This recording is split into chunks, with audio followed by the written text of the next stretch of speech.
ನಮಸ್ಕಾರ ಸ್ನೇಹಿತರ, ಇವತ್ತಿನ ಲಾಗ್ಗೆ ಸ್ವಾಗತ. ಸೊ ಇವತ್ತು ನಾವು ಕಲ್ಲೂಟಿ ದೈವಗೆ ಅಗೇಲ್ ಬಡಿಸೋದು, ಅದರದ್ದು ಪ್ರೊಸೀಜರ್ ಏನೇನಿದೆ ಅದೆಲ್ಲ ಈ ವಿಡಿಯೋದಲ್ಲಿ ತೋರಿಸ್ತೀನಿ.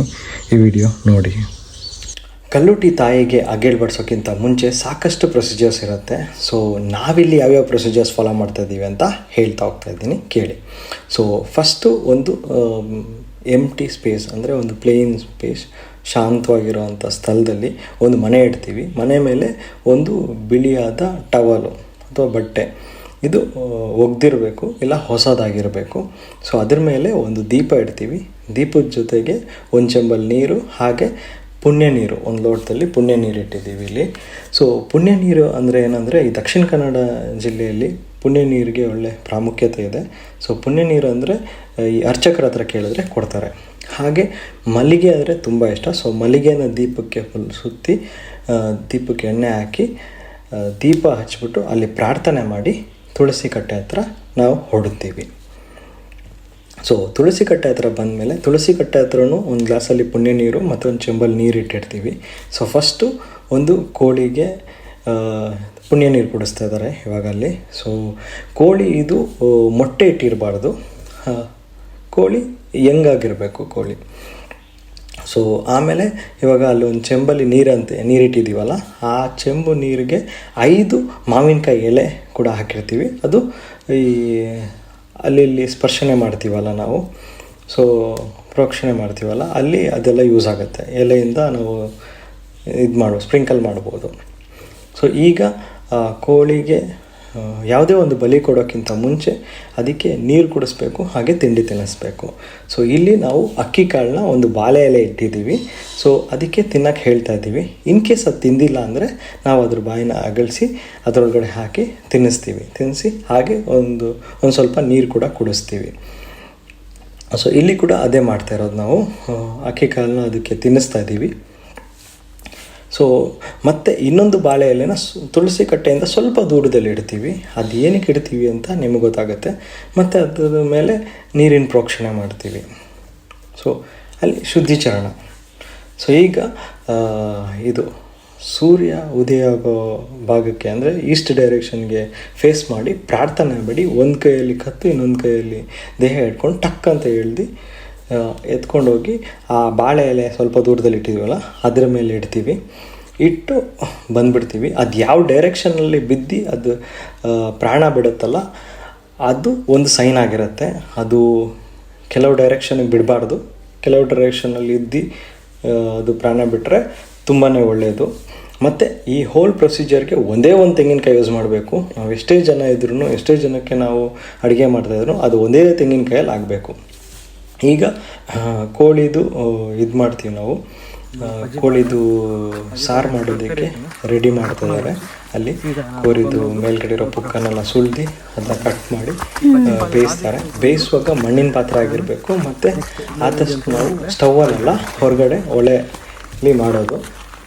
ಸೊ ಇಲ್ಲಿ ಏನು ಪ್ರೊಸೀಜರ್ ಇದೆ ಅಂದರೆ, ಅದರದ್ದು ರೈಟ್ ಸೈಡ್ ತಾಯಿ, ರೈಟ್ ಸೈಡ್ ವಿಂಗು, ಹಾಗೆ ಹಾರ್ಟು, ಲಿವರು ಮತ್ತು ಪಲ್ಯ ಅಂತ ಇದೆ, ಅದಷ್ಟು ಒಂದು ತೆಂಗಿನಕಾಯಿ, ಹಸಿ ತೆಂಗಿನಕಾಯಿ ಗರಿನಲ್ಲಿ ಸುರಿದು ಸಪ್ರೇಟಾಗಿ ಬೇಯಿಸೋಕೆ, ಅಂದರೆ ಅದರಲ್ಲೇ ಬೇಯಿಸೋಕೆ ಇಡ್ತೀವಿ. ಅದೇನಕ್ಕೆ ಅಂತ ಆಮೇಲೆ ಹೇಳ್ತೀನಿ. ಹಾಗೆ ಇಲ್ಲಿ 6 ಬಾಳೆ ಎಲೆದು ಚಿಲ್ಲಿ ಮಾಡ್ತೀವಿ, ಸಣ್ಣದು ಒಂದು ಪೌಚ್ ಥರ ಚಿಲ್ಲಿ. ಅದರಲ್ಲಿ ಒಂದರಲ್ಲಿ ಸಣ್ಣ ಕಳ್ಳು, ಇನ್ನೊಂದರಲ್ಲಿ ಇಜ್ಲು, ಇನ್ನೊಂದರಲ್ಲಿ ಸುಣ್ಣ ಮತ್ತು ಅರಿಶಿನ ಬೆರೆಸಿ ಅದು ರೌಂಡ್ ಅಂದರೆ ಇದು ಮಾಡಿ ಕಲರ್ ಆದಾಗ ರೆಡ್ ಆಗಿ ಹೋಗುತ್ತೆ ಅದು. ಹಾಗೆ ಕೇಪುಲಪೂ ಅಂತ ನಮ್ಮೂರಲ್ಲಿ ಕೇಪುಲಪೂ ಸಿಗುತ್ತೆ. ಸೊ ಕೇಪುಲಪೂ ಮತ್ತು ವಿಳೆದೆಲೆ, ಅಡಿಕೆ ಅದಷ್ಟು ರೆಡಿಯಾಗಿದೆ. ಈಗ ನಾವು ಮೊದಲು ಪ್ರಾರ್ಥನೆ ಮಾಡಿದ್ವಲ್ಲ, ಪ್ರಾರ್ಥನೆ ಮಾಡಿದ ಸ್ಥಳಕ್ಕೆ ಬಂದಿದ್ದೀವಿ, ಅಂದರೆ ಮನೆ ಒಳಗಡೆ. ಅಲ್ಲಿ 3 ಎಲೆ ಇಟ್ಟಿದ್ದೀವಿ, 3 ಬಾಳೆ ಎಲೆ ಇಟ್ಟಿದ್ದೀವಿ. 4ನೇ ಬಾಳೆ ಎಲೆಯಲ್ಲಿ 6 ಚಿಲ್ಲಿ ಇದೆ. ಸೊ ಫಸ್ಟು ಯಾವಾಗಲೂ ಅಷ್ಟೇ, ಅತಿಥಿಗೆ ನಾವು ಊಟ ಬಡಿಸೋಕ್ಕಿಂತ ಮುಂಚೆ ಅವರು ಬಾಳೆ ಎಲೆನ ತೊಳಿತೀವಲ್ಲ, ಸೇಮ್ ಪ್ರೊಸೀಜರು ಇಲ್ಲೂ ಅಷ್ಟೇ. ಅನ್ನ ಬಡಿಸೋಕ್ಕಿಂತ ಮುಂಚೆ ಬಾಳೆ ಎಲೆನ ನೀರೆಲ್ಲ ಹಾಕಿ ಸ್ವಲ್ಪ ವಾಶ್ ಮಾಡ್ತೀವಿ. ಈಗ ಅನ್ನ ಬೆಂದಿದೆ. ಸೊ ಆ ಬೆಂದಿರೋ ಅನ್ನನ ಇವಾಗ ಅಲ್ಲಿ ಸರ್ವ್ ಮಾಡೋಕ್ಕೆ ಸ್ಟಾರ್ಟ್ ಮಾಡ್ತೀವಿ. ಫಸ್ಟು ನಾವು ಬಡಿಸೋದು ಬಂದ್ಬಿಟ್ಟು ಮಿಡ್ಲಲ್ಲಿರೋ ಬಾಳೆ ಎಲೆಗೆ. ಸೊ ಮಿಡ್ಲಲ್ಲಿರೋ ಬಾಳೆ ಮತ್ತು ರೈಟ್ ಸೈಡಲ್ಲಿರೋದು, ಆಮೇಲೆ ಲೆಫ್ಟ್ ಸೈಡಲ್ಲಿರೋದು. ಆ ಥರ ಪ್ರೊಸೀಜರ್ ಫಾಲೋ ಮಾಡ್ಕೊಂಡು ಹೋಗ್ತೀವಿ. ಸೈಮಂಟೇನಿಯಸ್ಲಿ ನಾವು ಪ್ರಸಾದ ಕೊಡಬೇಕಲ್ಲ, ಅದಕ್ಕೆ ಹಲಸಿನ ಎಲೆಯಲ್ಲಿ ಸ್ವಲ್ಪ ಅರಿಶಿನ ಹಾಕಿ ಒಂದು 10 ಎಲೆ ಇಡ್ತಾ ಇದ್ದೀವಿ. ಅದು ಎಲ್ಲರಿಗೂ ಪ್ರಸಾದ ಕೊಡೋದಕ್ಕೆ. ಅದು ಆಮೇಲೆ ಇಡ್ತೀವಿ. ಇಲ್ಲಿ ಈಗ ಅನ್ನ ಬಡಿಸ್ತಾ ಇದ್ದಾರೆ, ಅನ್ನ ಬಡಿಸೋಕ್ಕೆ ಶುರು ಮಾಡಿದ್ರು.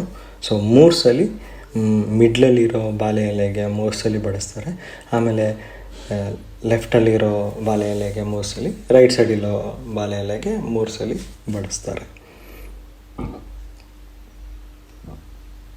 ಬಡಿಸಿ ಆಯಿತು. ಈಗ ನಾನು ಹೇಳಿದ್ನಲ್ಲ ಸೈಮಲ್ಟೇನಿಯಸ್ಲಿ ಪ್ರಸಾದಕ್ಕೆ ಅರಿಶಿನ ಹಾಕ್ತಾಯಿದ್ರು ಅಂತ, ಹಲಸಿನ ಮರದ ಎಲೆಗೆ ಅದನ್ನ ಅಲ್ಲಿ ಸೈಡಲ್ಲಿ ಇಟ್ಟರು, ದೀಪದ ಹತ್ರ ಇಟ್ಟರು. ಈಗ ಕೋಳಿದು ಅದು ನಾನು ಹೇಳಿದ್ನಲ್ಲ 5 ಕೋಳಿದು ಆರ್ಗನ್ಸ್ನ ಒಂದೇ ಇದರಲ್ಲಿ ತೆಂಗಿನಕಾಯಿ ಗರಿಲಿ ತುರಿದಿರ್ತಾರೆ ಅಂತ, ಅದನ್ನ ಫಸ್ಟು ಬಡಿಸ್ತೀವಿ. ಸೆಕೆಂಡು ಇನ್ನೊಂದು ಯಾವುದಾದ್ರೂ ಪೀಸು, ಥರ್ಡ್ ಅದರಲ್ಲೂ ಒಂದು ಪೀಸ್ ಯಾವುದ್ರಲ್ಲಾದರೂ. ಹಾಗೆ ನಾವೇನಾದರೂ ಏನಾದರೂ ತಂದಿದ್ದರೆ ಅಥವಾ ಯಾರಾದರೂ ಇವಾಗ ಮನೆಯಲ್ಲಿ ಬರೋರು ಏನಾದರೂ ಎಕ್ಸ್ಟ್ರಾ ತಂದಿದ್ದರೆ ಕೂಡ ಇಡ್ತೀವಿ. ಸೊ ಆ 3 ಎಲೆದು ಬಡಿಸೋದಾಗೋಯ್ತಲ್ಲ. ಈಗ ಅದ್ರ ಮುಂದ್ಗಡೆ ಇನ್ನೊಂದು ಎಲೆಯಲ್ಲಿ 6 ಚಿಲ್ಲಿ ಇಟ್ಟಿದ್ದೀವಿ. 6 ಚಿಲ್ಲಿಲಿ ಆಲ್ರೆಡಿ ನಾನು 3 ಅದರಲ್ಲಿ ಏನೇನು ಐಟಮ್ ಅಂತ ಹೇಳಿದ್ದೀನಿ. ಈಗ 4ನೇ ಚಿಲ್ಲಿಲಿ ಏನು ಇಡ್ತೀವಿ ಅಂದರೆ ಕಲ್ಲು. ಆ್ಯಕ್ಚುಲಿ ಅಮೃತ ಅಂತ ಹೇಳ್ತಾರೆ. ಸೊ ಅಮೃತ ಅಂದರೆ ನಿಮಗೆ ಕಲ್ಲು ಅಥವಾ ನೀರ, ನಮ್ಮೂರಲ್ಲಿ ನೀರ ಸಿಗುತ್ತೆ, ನೀರ ಅಥವಾ ಕಲ್ಲು ಅಂತ ಹೇಳ್ತೀವಲ್ಲ ಅದು ಸಿಗುತ್ತೆ.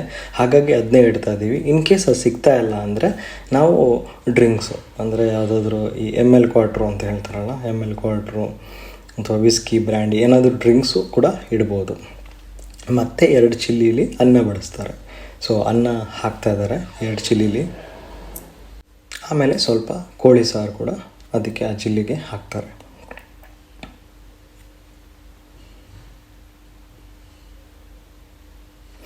ಈಗ ಇನ್ನೊಂದೇನೆಂದರೆ, ಇನ್ನೊಂದು ಬಾಳೆ ಎಲೆಯಲ್ಲಿ ಈ ಕೋಲ್ತ್ರಿ ಅಂತ ಹೇಳ್ತಾರೆ. ಕೋಲ್ತ್ರಿ ಅಂದರೆ ಏನಂದರೆ, ನಿಮಗೆ ಒಂದು ಕಡ್ಡಿಗೆ ಸುತ್ತಲೂ ವೈಟ್ ಬಟ್ಟೆ ಸುತ್ತೋದು, ರೌಂಡಾಗಿ ಫುಲ್ಲು ಕಂಪ್ಲೀಟ್ಲಿ ವೈಟ್ ಬಟ್ಟೆಯಿಂದ ಫುಲ್ ಸುತ್ತಬಿಡೋದು. ಆಮೇಲೆ ಇವಾಗ ಅಲ್ಲಿ ಏನು ನಡೀತಾ ಇದ್ದಾನೆ, ಆ ಕೋಲ್ತ್ರಿ ತುಂಬ ತುರಿಬೇಕಲ್ಲ, ಅದಕ್ಕೋಸ್ಕರ ಎಣ್ಣೆ ಹಾಕ್ತಾಯಿದ್ದಾರೆ. ಸೊ ಎಣ್ಣೆನ ಫುಲ್ ಸುರಿದ್ಬಿಟ್ಟು ಕಂಪ್ಲೀಟ್ಲಿ ಅದನ್ನ ವೆಟ್ ಮಾಡ್ತಾರೆ, ಅದನ್ನ ನೆನೆಸ್ತಾರೆ. ಪೂರ್ತಿ ಎಣ್ಣೆಯಲ್ಲಿ ನೆನೆಸ್ಬಿಟ್ಟು, ನೆನೆಸಿದ ನಂತರ ನಾವು ಇದನ್ನ ಹಚ್ತೀವಿ. ನಾವು ಹೇಗೆ ನಾವು ದೀಪ ಹಚ್ತೀವಲ್ಲ ಅದೇ ಥರ ನಾವು ಕೋಲ್ತ್ರಿ ಕೂಡ ಹಚ್ತೀವಿ. ಇವಾಗ ಆಲ್ರೆಡಿ ಅಲ್ಲಿ ದೀಪ ಉರಿತಾ ಇದೆ. ಸೈಮಲ್ಟೇನಿಯಸ್ಲಿ ನಾವು ಧೂಪದ ಕೂಡ ನಿಮಗೆ ಲೆಫ್ಟ್ ಸೈಡ್ ಕಾರ್ನರಲ್ಲಿ ಧೂಪ ಉರಿತಾ ಇರೋದು ಕಾಣಿಸ್ತಾ ಇರ್ಬೋದು. ಸೊ ಧೂಪ ಕೂಡ ರೆಡಿ ಆಗ್ತಾಯಿದೆ. ಇನ್ನೊಂದು ಕಡೆ ಒಂದು ಬಾಳೆ ಎಲೆಯಲ್ಲಿ ಕೇಪುಲ ಪೂ ತಂದಿದ್ವಲ್ಲ, ಸೊ ಕೇಪುಲ ಪೂನ ಬಿಡಿಸ್ತಾ ಇದ್ದೀವಿ. ಸೊ ಇದೇನಕ್ಕೆ ಅಂದರೆ ಆಮೇಲೆ ಪ್ರಾರ್ಥನೆಗೆ ಯೂಸ್ ಆಗುತ್ತೆ. ನಾವು ಸ್ವಲ್ಪ ಅಕ್ಕಿ ಕಾಳು ಮತ್ತು ಕೇಪುಲ ಪೂ ಹಿಡ್ಕೊಂಡು ಪ್ರಾರ್ಥನೆ ಮಾಡ್ತೀವಿ. ಈಗ ಆ ಕೋಲ್ತ್ರಿ ಆವಾಗಲೇ ಹೇಳಿದ್ನಲ್ಲ, ಕೋಲ್ತ್ರಿನ ದೀಪದಿಂದನೇ ಹಚ್ಚಿ ಒಂದೊಂದು ಅನ್ನದ ಎಲೆ ಇದೆಯಲ್ಲ, ಅಂದರೆ ಅಗೆಲ್ ಬಡಿಸಿದ್ದೀವಲ್ಲ, ಅದರಲ್ಲಿ ಒಂದೊಂದೇ ಕೋಲ್ತ್ರಿನ ನಾವು ಮಧ್ಯದಲ್ಲೇ ಚುಚ್ತೀವಿ, ಅಂದರೆ ಅದನ್ನ ಇಡ್ತೀವಿ. ಅದು ಕೋಲ್ತ್ರಿ ಉರಿತಾ ಇರಬೇಕು. ಈಗ ನಾವು ಧೂಪ ರೆಡಿಯಾಗಿತ್ತಲ್ಲ, ಧೂಪದಲ್ಲಿ ಒಂದು ಆರತಿ ಮಾಡ್ತೀವಿ.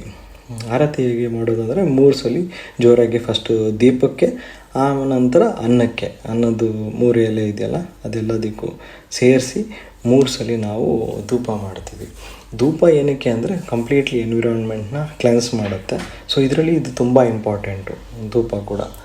ಸೊ ಧೂಪದ ಜೊತೆಗೆ ಈಗ ಕೇಪುಲ ಪೂ ಕೂಡ ಎಲ್ಲರ ಕೈಯಲ್ಲಿ ಕೊಟ್ಟಿದ್ದಾರೆ. ಸೊ ಎಲ್ಲರೂ ಕೇಪುಲ ಪೂ ಇಟ್ಕೊಂಡಿದ್ದಾರೆ. ಧೂಪ ಉರಿತಾ ಇದೆ, ಸ್ವಲ್ಪ ಹೊತ್ತು ಉರಿಲಿ ಅಂತ ಇನ್ನೂ ಸ್ವಲ್ಪ ಧೂಪ ಹಾಕಿದ್ವಿ. ಸೊ ಕೇಪುಲ ಪೂ ಯಾರ್ಯಾರಿಗೆ ಸಿಕ್ಕಿಲ್ಲ ದಯವಿಟ್ಟು ಕಲೆಕ್ಟ್ ಮಾಡ್ಕೊಳ್ಳಿ ಅಂತ ಹೇಳ್ತಾ ಇದ್ದಾರೆ. ಸೊ ಈಗ ಎಲ್ಲರ ಕೈಯಲ್ಲಿ ಕೇಪುಲ ಪೂ ಸಿಕ್ಕಿದೆ, ಧೂಪದ ಆರತಿ ಕೂಡ ಆಗಿದೆ. ಈಗ ಪ್ರಾರ್ಥನೆ ಮಾಡೋ ಟೈಮು. ಸೊ ಪ್ರಾರ್ಥನೆ ಮಾಡಿದ್ಮೇಲೆ ಎಲ್ಲರೂ ಹೊರಗಡೆ ಹೋಗ್ತಾರೆ. ಹೊರಗಡೆ ಹೋಗಿ ಒಂದು 5 ನಿಮಿಷ ಹೊರಗಡೆ, ಅಂದರೆ ಬಾಗಿಲೆಲ್ಲ ಕ್ಲೋಸ್ ಮಾಡಿ, ಲೈಟ್ಸ್ ಎಲ್ಲ ಆಫ್ ಮಾಡಿ, ಬರೀ ದೀಪ ಮಾತ್ರ ಉರಿತಾ ಇರಬೇಕು. ಅಂದರೆ ಆ ದೀಪ ಮಾತ್ರ ಉರಿತಾ ಇರಬೇಕು. ಉರಿತಾ ಇದ್ದಂಗೆ ಎಲ್ಲರೂ ಹೊರಗಡೆ ಹೋಗಿರ್ತಾರೆ. ಆಮೇಲೆ ಬಾಗಿಲು ತಟ್ಬಿಟ್ಟು 2 ಸರಿ ಕ್ಲ್ಯಾಪ್ ಹೊಡೆದ್ಬಿಟ್ಟು ಒಳಗಡೆ ಬರ್ತೀವಿ. ಒಳಗಡೆ ಬರ್ಬೋದಲ್ಲ ಅಂತ ಹೇಳಿ ಬಂದು ಮತ್ತೆ ಒಂದ್ಸಲಿ ಬಡಿಸ್ತೀವಿ. ಅಂದರೆ ಇವಾಗ ಅತಿಥಿಗೆ ಹೇಗೆ ಸಾಕ ಇನ್ನೂ ಸ್ವಲ್ಪ ತಿಂತೀರಾ ಅಂತ ಕೊಡ್ತೀವಲ್ಲ, ಸೇಮ್ ಟೈಪ್ ಆಫ್ ಟ್ರೀಟ್ಮೆಂಟು ನಾವು ಇವರು ಕಲ್ಲುಟ್ಟಿ ತಾಯಿಗೆ ಕೂಡ ಮಾಡೋದು. ಸೊ ಈಗ ನಾವು ಹೊರಗಡೆ ಬಂದಿದ್ದೀವಿ. ಹೊರಗಡೆ ಬಂದು ಮತ್ತೆ ನಾಕ್ ಮಾಡಿ ಒಳಗಡೆ ಹೋದ್ವಿ. ಒಳಗಡೆ ಹೋಗಿದ ತಕ್ಷಣ ಅದು ಅನ್ನ ಬಡಿಸಿದ್ದು ಆನಂತರ ನಾನು ಆಗಲೇ ಹಲಸಿನ ಎಲೆಯಲ್ಲಿ ಇಟ್ಟಿದ್ದನ್ನ ಎಲ್ಲರಿಗೂ ಕೊಟ್ವಿ. ಸೊ ಪ್ರಸಾದ ಹಚ್ಚಿದ ನಂತರ ಅಲ್ಲಿ ಹೊರಗಡೆ ನಾವು ರೆಡಿ ಮಾಡಿದ್ವಿ, ಸೂಟೆ ಅಂತ, ತೆಂಗಿನಕಾಯಿ, ಒಣಗಿರೋ ತೆಂಗಿನಕಾಯಿ ಗರಿಯಿಂದ ಮಾಡಿದ್ದು. ಸೂಟೆನ ಇಟ್ಕೊಂಡು ಫಸ್ಟ್ ಒಬ್ಬರು ಹೋಗ್ತಾರೆ, ಅವ್ರ ಹಿಂದೆ ಒಂದು ಅನ್ನದ ಎಲೆದು ಊಟನ ಎತ್ಕೊಂಡು ಹೋಗ್ತಾರೆ. ಅವ್ರ ಹಿಂದೆಯೇ ಒಂದು ಚೆಂಬು ನೀರು ಮತ್ತು ಪುಣ್ಯ ನೀರು ಎತ್ಕೊಂಡೋಗಿ ಅಲ್ಲಿ ಪ್ರೋಕ್ಷಣೆ ಮಾಡಿ ಇಡ್ತಾರೆ, ಅನ್ನ ಇಡ್ತಾರೆ. ಇದು ಸೂಟೆ ಅಂತ ಹೇಳ್ತೀವಿ ನಾವು. ಸೂಟೆನ ನಾವು ಅಲ್ಲಿ ತನಕ ನೋಡಿದ್ರಲ್ಲ, ಅದನ್ನ ಹಾಗೆ ತುಳಸಿ ಕಟ್ಟೆಯಿಂದ ಸುತ್ತಿ ಸ್ವಲ್ಪ ದೂರ ತನಕ ತೊಗೊಂಡೋಗಿ ಒಂದು ಪ್ಲೇನ್ ಪ್ಲೇಸಲ್ಲಿ ಸ್ವಲ್ಪ ನೀರು ಹಾಕಿ ಶುದ್ಧ ಮಾಡಿ ಎಲೆ ಇರುತ್ತಲ್ಲ, ಬಾಳೆ ಎಲೆ ಬಡಿಸಿರೋ ಅನ್ನ ಮತ್ತು ಎಲ್ಲ ಪದಾರ್ಥನ ಅಲ್ಲೇ ಇಟ್ಟು ಅಲ್ಲಿ ಇದು ಒಂದು ಅದೇನು ಇದಿದೆಯಲ್ಲ ಸೂಟೆ ಅನ್ನೋದನ್ನ ಅಲ್ಲೇ ಇಟ್ಟು ನಾವು ಬಂದುಬಿಡ್ತೀವಿ. ಅಲ್ಲಿಂದ ಬಂದಮೇಲೆ ಕಾಲು ತೆಗೆದ್ಬಿಟ್ಟು ಮನೆ ಒಳಗಡೆ ಬಂದುಬಿಡ್ತೀವಿ. ಸೊ ಅಲ್ಲಿಗೆ ಅದು ಪೂರ್ತಿ ಪ್ರೊಸೀಜರ್ ಕಂಪ್ಲೀಟ್ ಆಗೋಗುತ್ತೆ. ಆಮೇಲೆ ನಾವು ಊಟ ಮಾಡಿಕೊಂಡು ಇರ್ಬೋದು. ಸೊ ಇವತ್ತಿನ ಲಾಗ್ ನಿಮ್ಗೆಲ್ಲರಿಗೂ ಇಷ್ಟ ಆಗಿದೆ ಅಂತ ಅಂದ್ಕೊಂಡಿದ್ದೀನಿ. ಮುಂದಿನ ಲಾಗಲ್ಲಿ ಸಿಗೋಣ. ಅಂಟಿಲ್ ದೆನ್ ಟೇಕ್ ಕೇರ್, ಬಾಯ್.